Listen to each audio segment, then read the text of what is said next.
할렐루야. 오늘도 하나님의 은혜를 사모하며 수요 기도의 자리에 나오신 여러분들 주님의 이름으로 환영하고 축복합니다. 또 온라인으로 함께 예배하는 우리 모든 성도님들도 주님의 이름으로 환영하고 축복합니다. 지난 출애굽기 5장 말씀의 내용을 한번 잠시 좀 되새겨보고 싶습니다. 지난 5장 말씀에서는요, 하나님의 부르심에 대해서 계속해서 자신의 무능함을 탓했던, 거절하면서 이 탓했던 모세가 드디어 바로왕 앞에 서서 내 백성을 돌려보내달라라는 하나님의 말씀을 전하는 장면이 등장합니다. 이런 모세의 시도는요, 한 개인에게 있어서 모세 한 개인에게 있어서 매우 엄청나고도 대단한 영적인 변화이고 또 영적인 도전이라고 할 수 있습니다. 왜 그러냐 하면 모세는 자기 스스로가 말주변이 없었던 사람이라는 것을 잘 알고 있었기 때문이고, 또 하나는 하나님께서 내 백성을 돌려달라라고 바로에게 이야기했을 때 바로가 어떤 식으로 반응할지에 대해서 그 누구보다 잘 예상하고 있었던 사람이기 때문입니다. 하지만 모세는 그를 강력하게 설득하셨던 그 하나님의 설득에 굴복하고 하나님의 부르심에 따라 한 발자국 발걸음을 내딛게 됩니다. 그게 바로 지난 이제 5장 말씀입니다. 근데 문제가 발생하는데 모세가 예상했던 것과 한치도 다르지 않게 그 일이 진행되었다는 거예요. 애굽왕 바로 앞에 가서 하나님의 말씀을 대언합니다. 하나님께서 내 백성을 내보내달라 말씀하신다라고 전했더니 바로가 어떻게 합니까? 하나님이 도대체 누구냐라고 조롱하면서 절대 이스라엘 백성들을 내보낼 수 없다라고 이렇게 이야기하기 시작합니다. 그뿐 아니라 이스라엘 백성들의 노역의 강도는 그 전보다 더욱더 가혹해지고 혹독해졌습니다. 덕분에 이스라엘 백성의 불만은 그 전에 바로에게 있었다가 이제 누구에게로 옮겨지냐면 동족인 모세와 아론을 향하게 됩니다. 그러니까 모세와 아론은요, 자기 동족에게 있어서 심각한 대적의 존재가 되어버렸습니다. 저는 이 말씀을 들으면서 모세가 얼마나 답답하고 얼마나 당황했으며 얼마나 어려운 현실 가운데 있었는가에 대해서 좀 마음이 이렇게 가게 되었습니다. 생각해 보게 되는데요.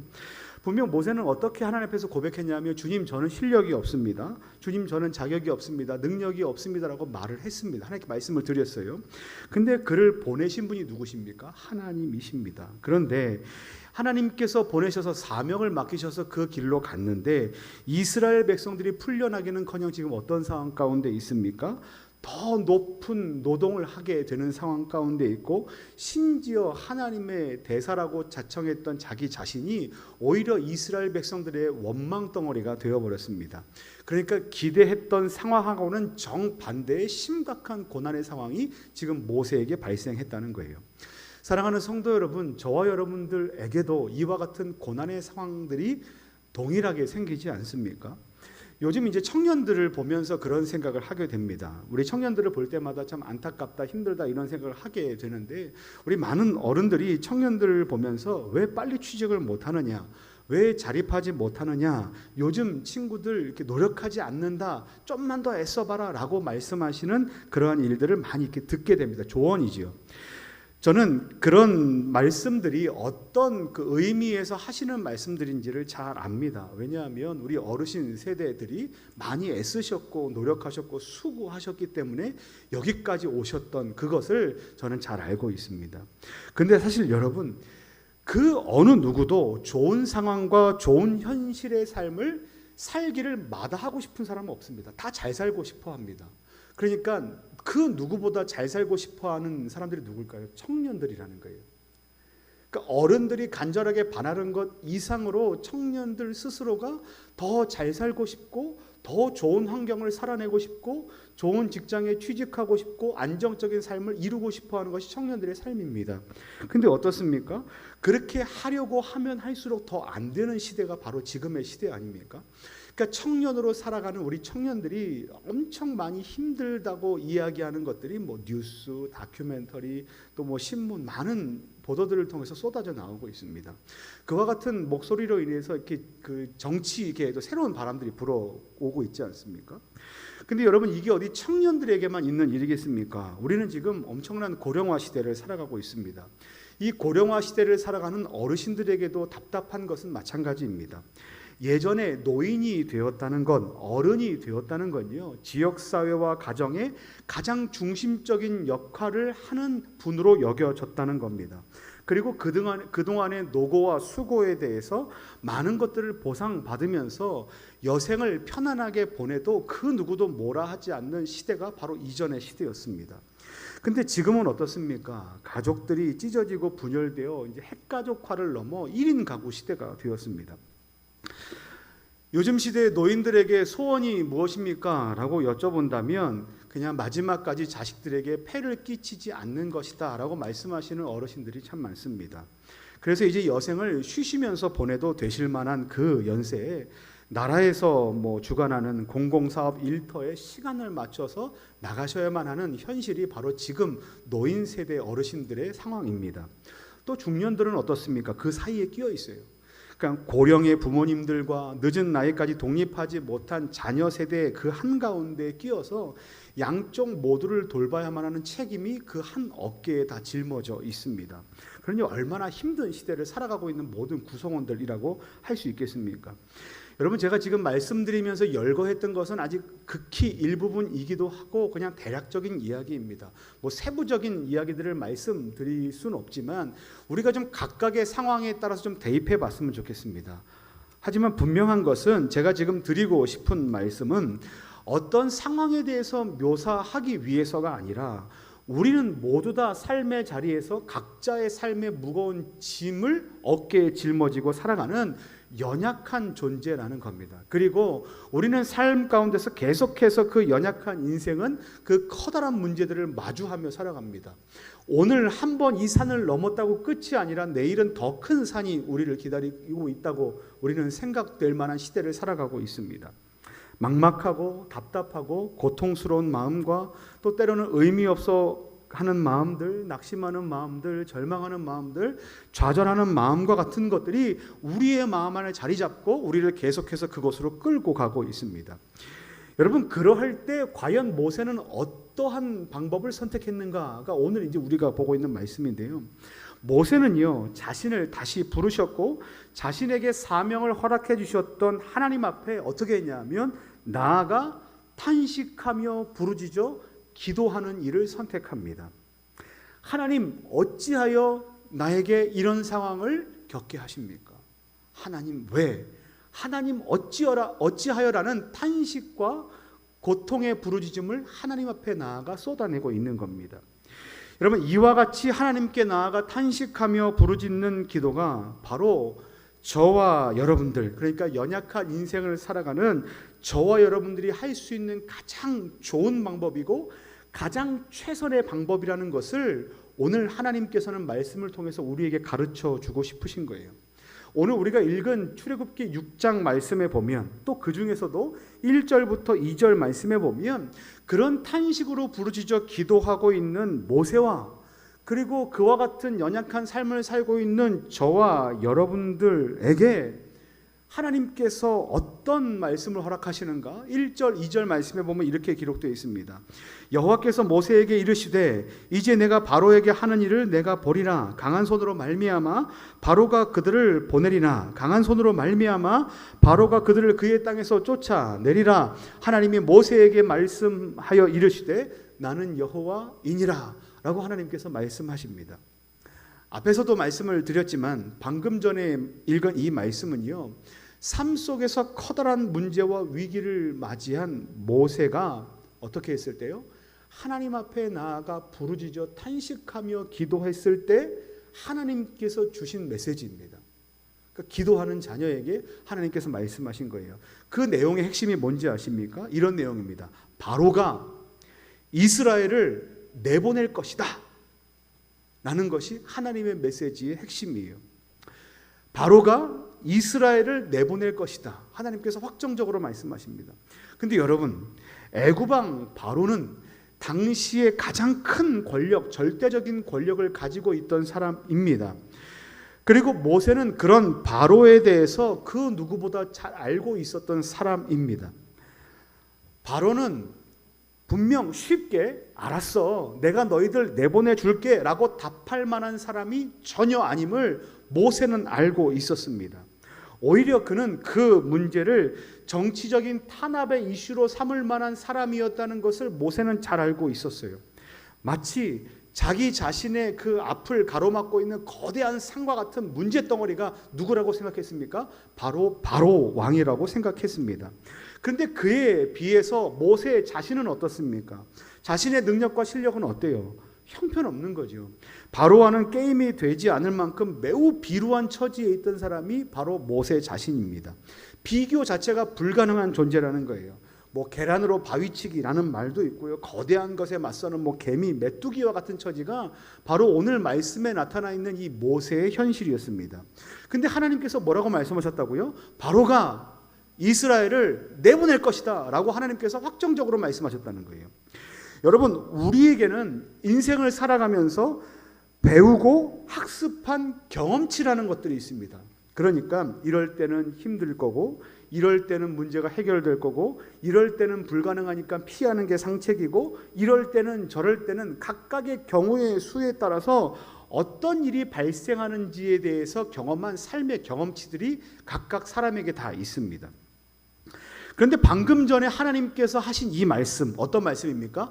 바로가 이스라엘을 내보낼 것이다라는 이 말씀은요, 비상식적인 말씀이고요. 그리고 사람들이 경험한 그 경험치 바깥의 일입니다. 그러니까 말도 안 되는 일이라는 거예요. 바로가 어떻게 이스라엘 백성을 내보낼 수 있겠습니까? 그 최고의 권력자가 노예살이하고 있는 그들을 어떻게 한 번에 인심 좋게 확 내보낼 수 있겠습니까? 그럴 수 없죠. 그건 경험치 밖의 일이고 상식 밖의 일입니다. 기대할 수 없는 일이었다는 거예요. 그런데 여러분, 오늘 말씀에서 우리가 빼놓지 말아야 할 하나님의 말씀이 있는데요. 이 말씀을 보면 그 비상식적인 말씀, 그리고 예상 밖의 말씀, 경험치 바깥의 이 말씀이 정답이구나, 그럴 수 있구나, 반드시 이루어질 것이다라는 믿음이 생기게 되는 말씀을 우리가 빼뜨릴 수 없습니다. 그 말씀이 뭔지 아십니까? 1절과 2절 말씀에 보면 이렇게 기록되어 있습니다. 1절 말씀에 강한 손으로 말미암아 어떻게 하신답니까? 바로가 이스라엘을 내보낼 것이다. 누구의 손으로 말미암아요? 하나님, 여호와 하나님의 강한 손으로 말미암아 그와 같은 일이 확실하게 일어나게 될 것이다 라는 거예요. 이게 무슨 말씀이냐면, 이 상황에 대한 해결의 열쇠는 그 누구보다 강하고 그 누구보다 능력 있으신 여호와 하나님께서 쥐고 계신다라는 말씀입니다. 그리고 하나님께서 반드시 그 일을 이루실 것이다 라는 말씀이에요. 그러니까 이렇게 말씀하시는 거예요. 모세야, 얘야, 이 일은 모세 너가 하는 일이 아니야. 그렇다고 강한 권력이 있는 바로와 그리고 애굽에 있는 그 정치 지도자들이 하는 일도 아니야. 이 일은 누가 하는 것인가? 바로 세상의 그 어느 누구도 비교할 수 없이 강한 나 여호와 하나님이 하는 일이란다. 내가 반드시 그 일을 이룰 것이란다 라고 하나님께서 지금 말씀하고 계신 거예요. 여러분, 우리는 아주 커다란 문제를 마주하게 되면 가장 먼저 우리 안에 있는 생존 본능으로 인해서 그 문제가 가지고 있는 그 문제의 크기와 길이와 넓이와 깊이에 대해서 순간적으로 파악을 합니다. 그리고 아까 그 경험치에 대한 경험책에 대한 대책들을 마련합니다. 이건 게임이 되겠구나, 게임이 안 되겠구나, 견적을 세우지요. 그래서 A로 해야 되냐, B로 해야 되냐, 아니면 도망치는 것이 맞느냐와 같은 대책들을 만들어냅니다. 그러니까 우리가 문제들을 마주했을 때 힘들다, 죽겠다, 이건 안 되는 일이다, 어떻게 한가, 그 두려워하는 마음이 생긴다면 그것은 이와 같은 경험치에 대한 그 경험의 결과로 만들어진 것들입니다. 그러니까 이러한 것들은요, 경험치 맨 끝단에 있는 거예요. 죽겠다, 힘들다, 어렵다, 낙심한다, 절망한다, 우울하다, 두렵다, 이런 마음들은 그 경험치 끝단에 있는 거예요. 그러니까 내가 해도 안 된다라는 그 끝단 말입니다. 이 경험치의 끝단에 있는 이것들이 우리를 어디로 끌고 갑니까? 낙심하는 자리로 끌어당깁니다. 절망하는 자리로 끌어당깁니다. 안 된다, 나는 안 되는구나, 나는 안 되는 사람이구나, 내 현실은 안 되는구나 라는 자리로 계속해서 끌고 가려 합니다. 하지만 오늘 말씀은요, 이렇게 말씀하시는 거예요. 여호와 하나님께서는 저와 여러분들을 결코 그런 자리로 끌려 들어가도록 내버려 두지 않으시겠다라고 말씀하시는 겁니다. 6절 7절 말씀에 이렇게 고백하십니다. 그러므로 이스라엘 자손에게 말하기를 나는 여호와라. 내가 애굽 사람의 무거운 짐 밑에서 너희를 빼내며 그들의 노역에서 너희를 건지며 편팔과 여러 큰 심판들로 너희를 속량하여 너희를 내 백성으로 삼고 나는 너희의 하나님이 되리니 나는 애굽 사람의 무거운 짐 밑에서 너희를 빼낸 너희의 하나님 여호와인 줄 너희가 알지라. 하나님께서 어떻게 말씀하십니까? 반드시 우리를 구해내시겠다라고 약속의 말씀을 주시는 거예요. 그러면 이와 같은 약속의 말씀을 듣는 저와 여러분들은 어떤 영적인 신앙의 태도를 가져야 하는가? 이렇게 해야 됩니다. 하나님의 강한 손에 우리의 믿음의 시선을 고정시켜야 합니다. 저는요, 이 손을 좋아합니다. 이 손 보기를 좋아해요. 손금을 본다는 말은 아니고요. 제가 언제부턴가 그 성경에 나오는 하나님의 손에 대해서 집중했던 때가 있어요. 20대 중반부터. 성경에 보면 유독 하나님의 손, 여호와 하나님의 손이라는 단어가 그렇게 많이 나오더라고요. 그러면서 어떠한 그 손에 대해서 집중하게 됐냐면 이렇게 손을 붙잡고 마주 잡고 있는데요. 이렇게 절벽 끝에서 벼랑 끝에서 탁 잡고 있는 이 손에서 저는 힘이 빠져 그 손을 놓을 수 있지만 위대하신 하나님의 손, 능력의 하나님의 손은 결코 우리의 손을 놓지 않는다는 그 하나님의 손의 열심, 성도를 향한 구원에 대한 열정, 그리고 끝까지 우리를 구원의 길로 인도하시겠다는 성도의 견인에 대해서 저는 묵상하게 됩니다. 여러분, 하나님의 손은요, 능력이 있으십니다. 여러분, 하나님의 손은요, 결코 저와 여러분들을 놓지 않으십니다. 그리고 하나님의 손은요, 한 번 붙잡고 작정한 그 성도를 끝까지 구원의 길로 인도해 내십니다. 여러분, 이게 하나님의 약속의 말씀이에요. 하나님의 손에 하나님의 그 강하신 손에 우리의 믿음의 눈을 고정시켜야 한다는 것은요, 하나님께서 봐라, 내가 하는 일을 봐라, 나의 강한 손으로 말미암아 이스라엘이 애굽에서 반드시 나오게 될 것이다 라는 그 하나님의 약속의 말씀을 붙들고 살아가는 백성들이 할 수 있는 믿음의 고백입니다.